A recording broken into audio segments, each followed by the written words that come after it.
नमस्कार दोस्तों, आदर्श ज्ञान में आपका स्वागत है। आज हम रीजनिंग के प्रैक्टिस सेट 102 देखेंगे। इसमें रीजनिंग के 20 इंपॉर्टेंट प्रश्न हैं। यदि आप एसएससी, रेलवे या किसी भी स्टेट एग्जाम की तैयारी कर रहे हो, ये प्रैक्टिस सेट आपके लिए काफ़ी इंपॉर्टेंट है, क्योंकि इस प्रैक्टिस सेट में जो प्रश्न दिए गए हैं उसी टाइप के प्रश्न आपके परीक्षा में पूछे जाएंगे। तो चलिए हम शुरू करते हैं प्रश्न संख्या 1 से। क्वेश्चन नंबर 1 आपके सामने है। नीचे दी गई श्रृंखला में प्रश्न चिन्ह के स्थान पर कौन सी संख्या आएगी? तो नीचे दी गई श्रृंखला में प्रश्न चिन्ह के स्थान पर जो संख्या आएगी, हमें उस प्रश्न चिन्ह के स्थान पर संख्या को ज्ञात करना है। प्रश्न चिन्ह पर कौन सी संख्या आएगी, कैसे ज्ञात करेंगे? 8 के बाद यहाँ पे क्या दिया गया है हमारा? 8 के 9 के बीच संबंध स्थापित जब करेंगे हम, या पैटर्न ढूंढेंगे कि इसमें कौन सा पैटर्न लगा हुआ है। 8 के बाद 9 के बाद 9 दूनी 18 हो गया, 18 के बाद फिर 21 बढ़ गया, 21 के बाद फिर 84, बढ़ते हुए हम जा रहे हैं छोटी संख्या से बड़ी संख्या। लेकिन ठीक 8 के बाद 9, तो 8 में हम 1 जोड़ देंगे तो 9 तो हो जाएगा, लेकिन 9 में 2 से गुना कर देंगे तो 18 होगा, या 9 जोड़ेंगे तो अब जब 18 में हम कितना जोड़ दें, तो 18 में 2 जोड़ेंगे तो 20 हो जाएगा, 3 जोड़ेंगे तो 21 हो जाएगा, और 21 को 2 से गुना किया यहाँ पे तो कितना से गुना करेंगे? 4 से गुना करेंगे, 21 चौके 84 हो जाएगा। अब हम ये पैटर्न ढूंढ लिए, तो हमारा प्रश्नवाचक चिन्ह के स्थान पे कौन सी संख्या आएगी, कैसे ज्ञात करेंगे?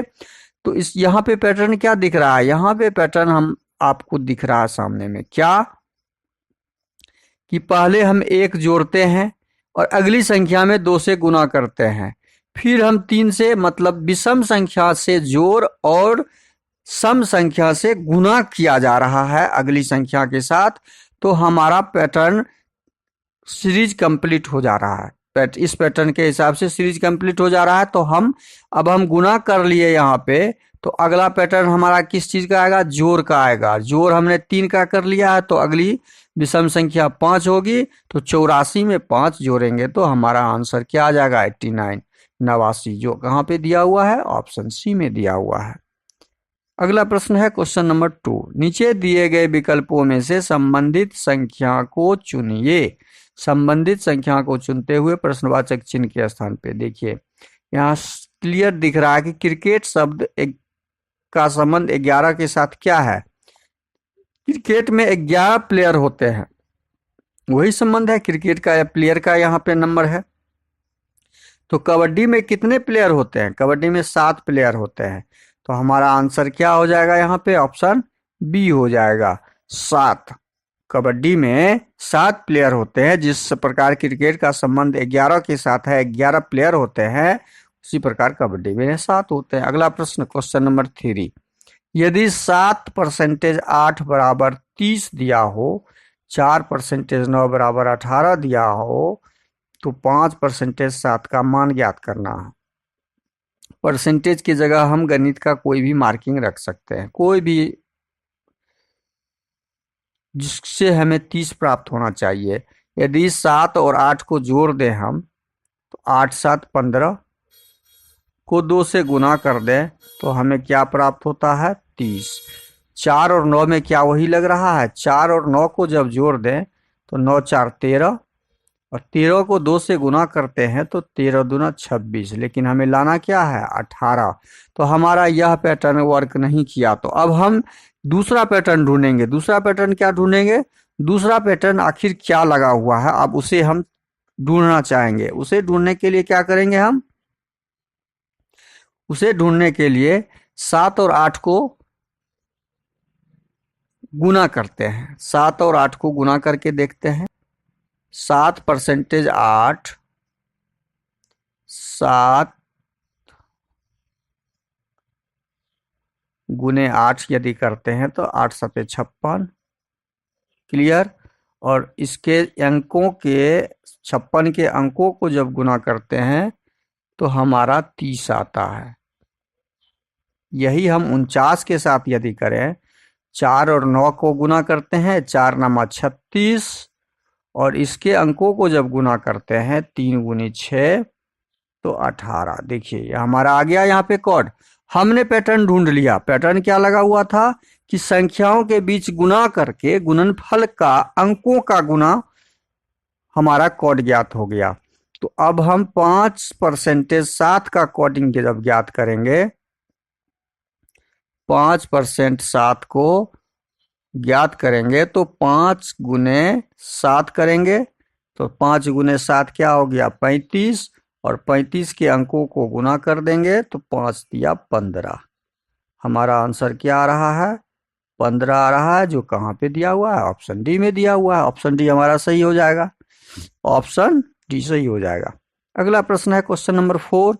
निम्नलिखित प्रश्न में प्रश्न चिन्ह के स्थान पर कौन सा अक्षर आएगा। यहाँ पे प्रश्न चिन्ह दिया हुआ है, यहाँ पे कौन सा अक्षर आएगा। अक्षर लाने के लिए हम एफ से आई के तरफ बढ़ के देखते हैं। एफ 6 नंबर पे, आई 9 नंबर में, तो +3 है। आई से ओ तो आए हम +3, फिर आ गए 15, मतलब +3 +3 +3 का यहाँ पे संबंध दिख रहा है और पैटर्न भी दिख रहा है। तो हम क्या करेंगे इसको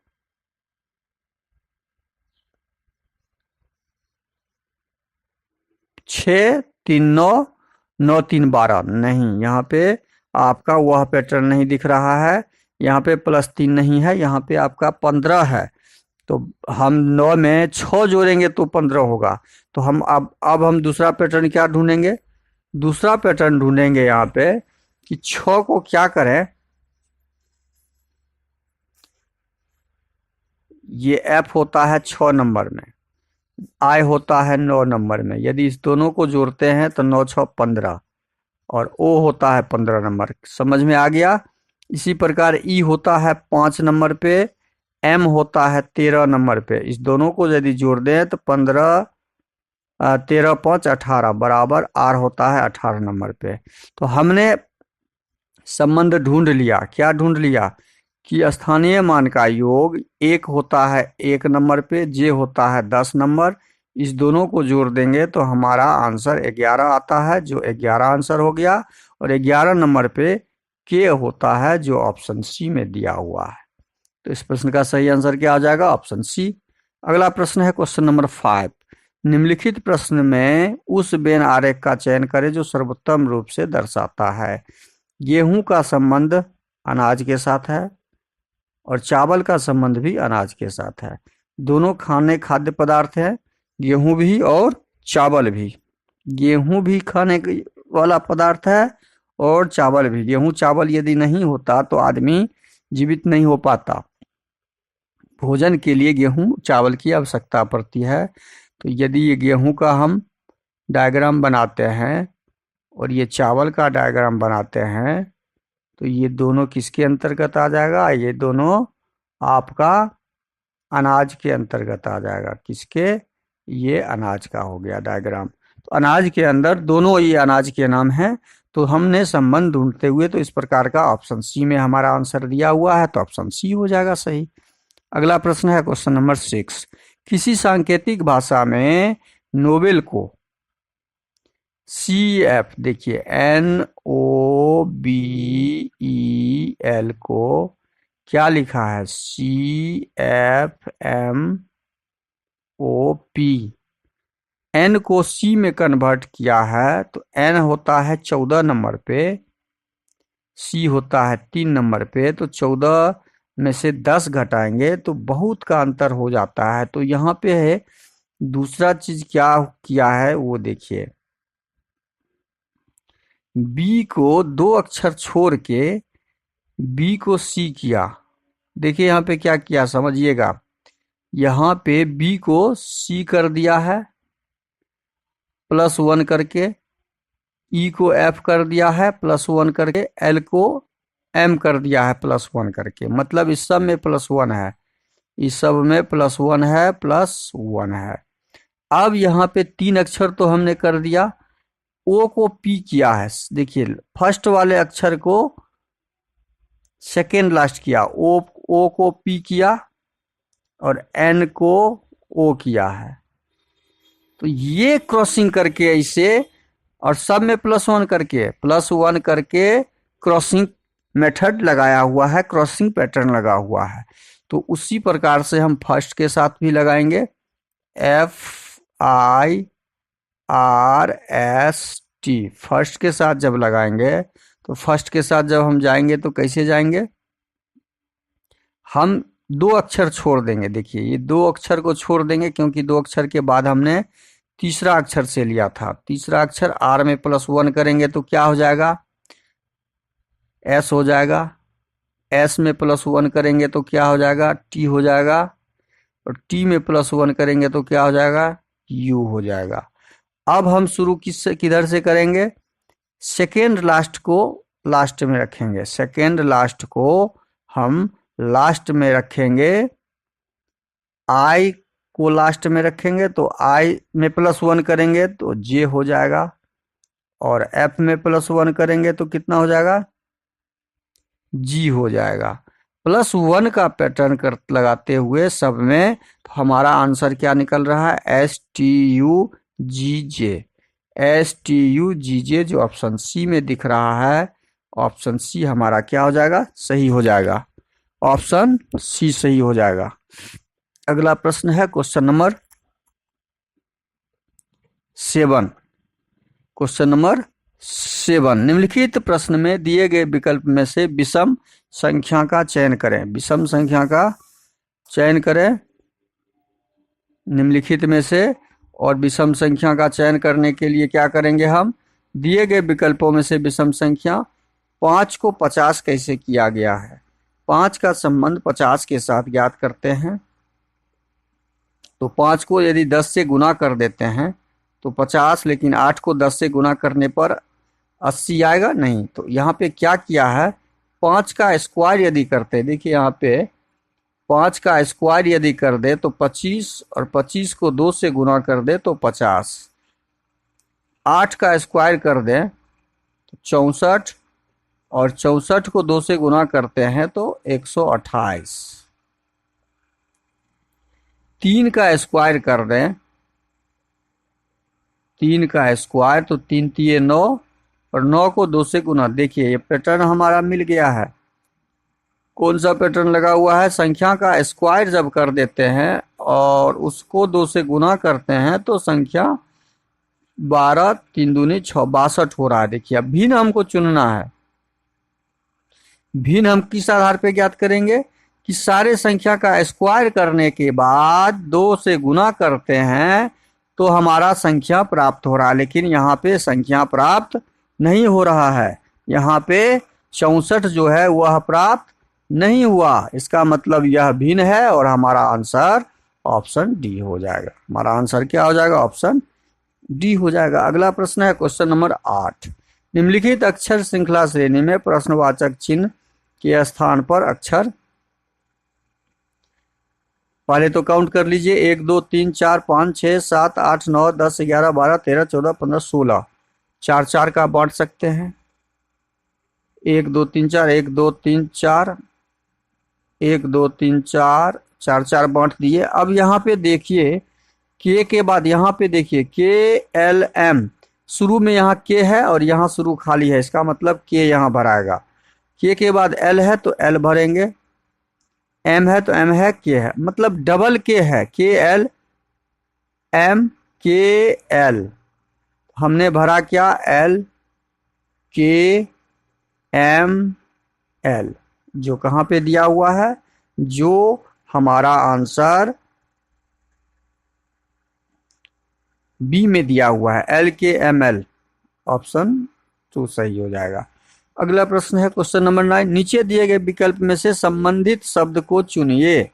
सोलर का संबंध सूर्य के साथ, सोलर का संबंध सूर्य के साथ जो है वही संबंध, सोलर का संबंध सूर्य के साथ जो होगा वही संबंध हमें लूनर, सूर्य से सोलर सौर ऊर्जा निकलती है, लूनर चांद से जो ऊर्जा निकलती है उसको लूनर बोला जाता है, ल्यूनर। तो हमारा आंसर क्या हो जाएगा, चंद्रमा। एलन नहीं होगा, ग्रह नहीं होगा, तारा नहीं होगा। अगला प्रश्न है क्वेश्चन नंबर 10, एक फोटो में एक आदमी की ओर इशारा करते हुए, फोटो में आदमी की तरफ इशारा करते हुए शिवांग ने कहा वह मेरी माँ के भाई, मेरी माँ, माँ का भाई मामा, माँ का भाई मामा का पिता नाना। मामा का पिता कौन हो जाएगा? नाने न होगा। पिता नाना। उस आदमी का शिवांग का ये फोटो वाला आदमी कौन होगा? नाना होगा। फोटो में कौन था? नाना था। तो इस प्रश्न का सही आंसर ऑप्शन है। ये तो बहुत आसान था। माँ का भाई मामा के पिता नाना होते हैं। फोटो में नाना के बारे में शिवांग बता रहा था। तो अगला प्रश्न है क्वेश्चन नंबर 11। मैं अपने भाई के जन्मदिन के 131 दिन बाद मुंबई जाऊंगा। यदि मेरे भाई का जन्मदिन रविवार से 3 दिन पहले होता है तो मैं मुंबई किस दिन जाऊंगा? तो अब जन्मदिन के 131 दिन बाद मुंबई जाऊंगा। जन्मदिन से 131 दिन, कुल दिन यहाँ पे दिया हुआ है हमारा। कुल दिन 131, 7 से भाग लगाइए तो कितना हो जाएगा शेषफल? 7 चौके 7 से भाग लगाइए यहाँ पे। 7 एकम 7, 6 13, 7 नंबर 63 8 है 56, 5। शेष क्या आ गया हमारा? शेष आ गया 5। शेष 5 आ गया। अब यहाँ प्रश्न में पढ़िए। प्रश्न में 131 दिन बाद मुंबई जाऊंगा, ठीक है।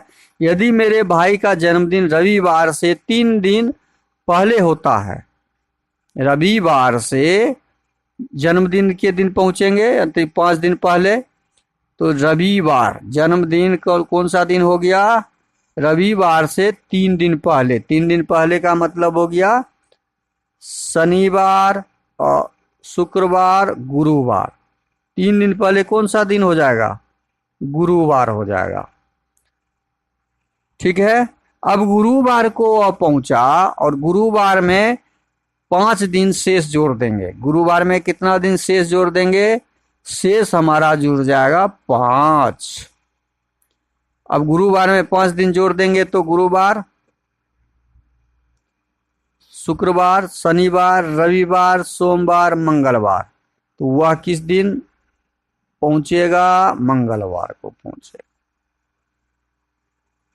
किस दिन जाएगा वह? मंगलवार को। तो ऑप्शन सी इसका सही आंसर हो जाएगा। इसको फिर से समझ लीजिए, फिर से एक बार और रिपीट कर देते हैं इसको। कुल 131 दिन के बाद वह मुंबई पहुंचेगा। तो शेष हमारा कितना निकल गया? अब पहुंचने का दिन उसका रविवार से 3 दिन पहले है। तो रविवार से 3 दिन पहले वह पहुंचा तो गुरुवार को पहुंचा। रविवार से 3 दिन पहले गुरुवार को पहुंचा और गुरुवार का दिन हमें पता है। तो अगले 5 दिन के बाद उसका क्या दिन होगा जिस दिन वह पहुंचेगा? एग्जैक्ट वह पहुंचेगा।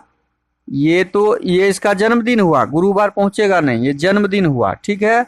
और पहुंचेगा ये 5 दिन के बाद। अब इसमें 5 जोड़ दिए, शेष जोड़ दिए, शेष हमने जोड़ दिया और वही मंगलवार को वह कुल दिन जिस दिन पहुंचेगा वो उस दिन का दिन हो जाएगा। अगला प्रश्न है क्वेश्चन नंबर 12। निम्न आकृति के आधार पर आपको प्रश्नवाचक के स्थान पर आने वाली संख्या, यहाँ प्रश्नवाचक दिया हुआ है, संख्या ज्ञात करना है। कैसे ज्ञात करेंगे? प्रश्नवाचक ज्ञात करने के लिए तो बहुत आसान तरीका है कि हम इस दोनों में कॉमन, चूंकि यह मानक पासा नहीं है, ये सामान्य पासा है, क्योंकि आमने सामने के फलक जो हैं उसका योग 7 है। तो सामान्य पासा जैसे ही होगा तो हम इस दोनों पासे को देखेंगे, फर्स्ट, सेकेंड और थर्ड। फर्स्ट और थर्ड को देखते हैं, इस दोनों पासे को देखते हैं, इसमें कॉमन कौन सा है? 3 कॉमन है, 3 कॉमन है। तो 6 के विपरीत कौन सा हो जाएगा? 1 हो जाएगा। 6 के विपरीत 1 और 4 के विपरीत 5 हो जाएगा। हमें ज्ञात करना है 3 के विपरीत 3, 3 के विपरीत 3, 3 के विपरीत और 6 के विपरीत 1 अब जब यह ज्ञात करेंगे या 1 के विपरीत 6, ये पासा 1 और 3 का ये फॉर्मूला निकला है। ठीक है, अब देखिए हम क्या करेंगे कि हमें प्रश्नवाचक चिन्ह सेकेंड वाले से मैच करना है। अब हमें दिख कौन सा नहीं रहा है, हमें दिख नहीं रहा है यहाँ पे 6 के विपरीत 1। अब इस दो पासे को लेंगे हम, पासा 1 और पासा 2। पासा 1 और पासा 2 को लेते हैं जब, तब इसमें क्या दिख रहा है, इसमें 3 के विपरीत और 3 के विपरीत 3, 4 के विपरीत 4 दिख रहा है, क्योंकि ये दोनों कॉमन है, ये दोनों कॉमन है। और 6 के विपरीत प्रश्नवाचक चिन्ह दिख रहा है, तो 6 के विपरीत यहाँ पे हमें क्या दिख रहा है, 1। तो यहाँ पे हमारा आंसर क्या हो जाएगा, 1 हो जाएगा, जो ऑप्शन कहाँ दिया हुआ है, बी में दिया हुआ है। अगला प्रश्न है क्वेश्चन नंबर 13। पी ने क्यू से अधिक रन बनाए। 13 में ठीक से पढ़िए। पी क्यू से अधिक रन बनाए लेकिन आर से कम। एस ने क्यू से अधिक रन बनाए लेकिन पी से कम। सबसे कम रन किसने बनाए। 13 नंबर प्रश्न को पढ़िए कि पी ने क्यू से अधिक रन बनाए। अब इसको सही से समझते हुए हम डायग्राम बनाएंगे। पी ने क्यू से अधिक रन, क्यू से अधिक रन पी बना लिया, हम डाल दिए अधिक में ऊपर में। आर से कम, आर से कम बनाया है, आर से कम बनाया है पी, लेकिन आर क्यू से अधिक बनाया लेकिन आर से कम, तो आर ऊपर हो जाएगा। यहां तक हमने कंप्लीट कर लिया। एस ने क्यू से अधिक रन बनाए। एस नाम का एक व्यक्ति है जो क्यू से अधिक बनाया, तो क्यू के और पी के बीच में एस हो जाएगा। अब चारों आदमी लेकिन पी से कम, और पी से कम है एस, बैठा दिए सबका हमने। सबसे कम रन सबसे नीचे कौन है, क्यू है, तो सबसे कम रन कौन बनाएगा, क्यू ही ना बनाएगा। तो ऑप्शन डी हमारा सही हो जाएगा। इस प्रश्न का सही आंसर ऑप्शन डी हो जाएगा। अगला प्रश्न है क्वेश्चन नंबर 14। उस विकल्प का चयन करें जो निम्नलिखित शब्दों की व्यवस्था को तार्किक सार्थक क्रम में दर्शाता है। अब 14 नंबर प्रश्न को सही से समझते हैं। ईमेल खाता खोलना, ईमेल लिखना, कंप्यूटर शुरू करना, ईमेल पता दर्ज करना, सामग्री लिखना, ये कंप्यूटर और मेल से संबंधित शब्दार्थ हैं। इसको तार्किक सजाना है। तो सबसे पहले कंप्यूटर को स्टार्ट करेंगे हम, तो हमारा कंप्यूटर स्टार्ट होगा तो 3 नंबर हमारा पहले आ जाएगा। कंप्यूटर जब स्टार्ट कर देंगे तब हम क्या करेंगे, ईमेल लिखना नहीं, ईमेल में एक अकाउंट बनाना होता है, तो हम ईमेल में अकाउंट बनाएंगे। अकाउंट बनाएंगे तो 1 नंबर, उसके बाद ईमेल में अकाउंट बनाने के बाद हम ईमेल में कुछ भी लिख सकते हैं, तो ईमेल में लिखेंगे हम, उसके बाद 2 नंबर आ जाएगा। और ईमेल में लिखने के बाद सामग्री लिखना, ईमेल पता दर्ज, ईमेल में हम किसको भेजेंगे उसमें पता डालना होता है, किसी को भेजेंगे तो 4 नंबर लिखने के बाद वो हो जाएगा। तब हम मेल भेजेंगे, तब हम क्या करेंगे, मेल को सामग्री, अच्छा मेल उसमें सामग्री लिखेंगे, सामग्री लिखने के बाद मेल को भेजेंगे। तो इस प्रश्न का सही आंसर क्या हो जाएगा, 3, 1, 2 ऑप्शन ए हो जाएगा। इस प्रश्न का सही आंसर क्या हो जाएगा, ऑप्शन ए हो जाएगा। अगला प्रश्न है क्वेश्चन नंबर 15। निम्नलिखित श्रृंखला श्रेणी में प्रश्नवाचक चिन्ह के स्थान पर अक्षर ज्ञात करें।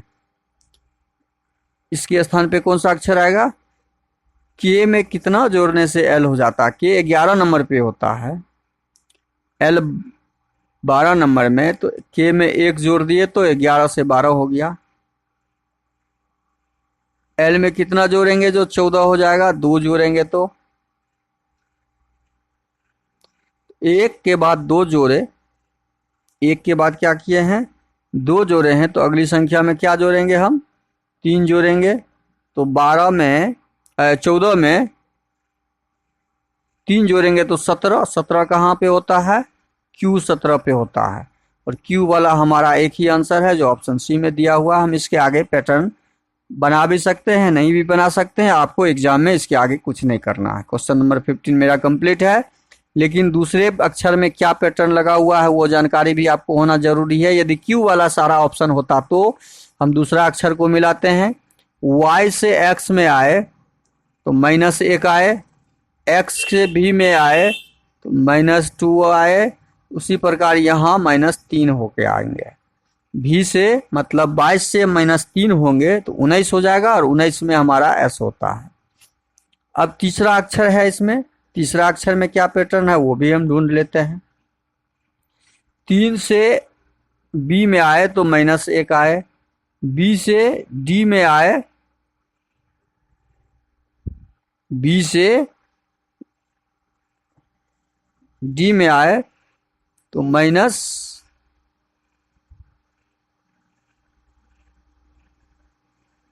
+2 होता है। सी से प्लस तो अगला अक्षर क्या हो जाएगा लास्ट वाला -3। यहाँ माइनस प्लस और -3 करेंगे, +3 करेंगे 4 3 7 हो जाएगा। +3 करेंगे तो क्या हो जाएगा 7 हो जाएगा। तो हमारा आंसर क्या हो गया QSG। क्या हो गया QSG। अगला प्रश्न है क्वेश्चन नंबर 16। कथन सभी ZD है, सभी Z जो है ये D है, D के अंदर आ जाएगा सभी Z। कोई भी Y Z नहीं है, कोई भी Y जो है वह Z जो है वह नहीं है का मार्किंग कर दिए। अब हम इसको सॉल्व करेंगे, निष्कर्ष पढ़ेंगे। निष्कर्ष 1 में दिया हुआ है कुछ D Y नहीं है, कुछ D, कोई भी D Y नहीं है, सही है, ठीक तो है। कुछ कहाँ से आ गया, कोई नहीं है तो कुछ Z Y नहीं है, कुछ Z जो है Y नहीं है, कोई भी Z Y नहीं है। यह भी स्टेटमेंट निष्कर्ष हमारा सही है। कुछ D Z है, कुछ D Z है, कुछ D ऊपर से अंदर की तरफ आए हैं तो Z है, कुछ D का एरिया जो है Z है, सही में है। ये तो कुछ D तो Z है ही नहीं, तो ये निष्कर्ष 3 नंबर आपका 1 और 2 कथन के अनुसार ऑप्शन बी सही हो जाएगा। ऑप्शन बी, कुछ D Z नहीं है, कुछ D जो है Z है, और ये स्टेटमेंट भी सही है, तो हमारा ऑप्शन ए सही हो जाएगा।